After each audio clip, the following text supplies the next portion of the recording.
Today on October 28th, we celebrate the feast day of the apostles Simon and Jude. And we know little about these apostles from Scripture. We know that Simon was called a zealot, meaning that he would have been fiercely working against the Roman occupation, working and ready to even die to see the restoration of Israel and work and fight against the Romans. And Jude, what we know from him is that he has a New Testament epistle or letter that is penned by him. Those are what we know about those two from our scriptures. Yet, even if they might seem kind of unimportant, they are still apostles, named in the scriptures as apostles by Jesus. That's what we hear today in our gospel. And it's an interesting thing how Jesus calls his followers, that he calls people who are educated or uneducated, that he calls men who have great skills and others who don't really have many, some who are well known and some who aren't.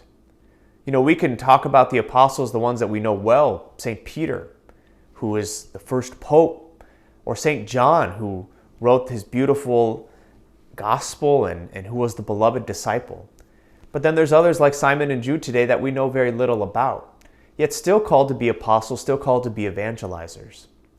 St. Jude has developed, or there has been developed, a great devotion to St. Jude because people would pray for the intercession of the apostles, and they would continue to do that. And when they would be praying for something to happen, praying for some impossible cause, they would pray to all the disciples first and then leave Jude or Thaddeus till last.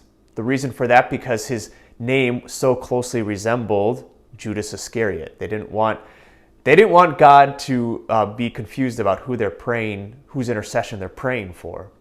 And so he's the patron saint of lost causes. It might seem to us like a lost cause for us to be a great evangelizer or be a great member of the church in some way or another, that we could do something great for God. But remember this example of Simon and Jude, who we know very little about, at least for anything particular that they did. Yet they followed Jesus, and they were martyred together in the first century. They were great evangelizers anyway. The Lord doesn't look at what we have or what our abilities are. Rather, he looks at what he wants to do within us, and he calls us all the same. So maybe you're not a great public speaker, or maybe you're not very skilled in anything. God can use whatever we have to continue to further the mission, to continue to spread the gospel, to spread the love of God to all people.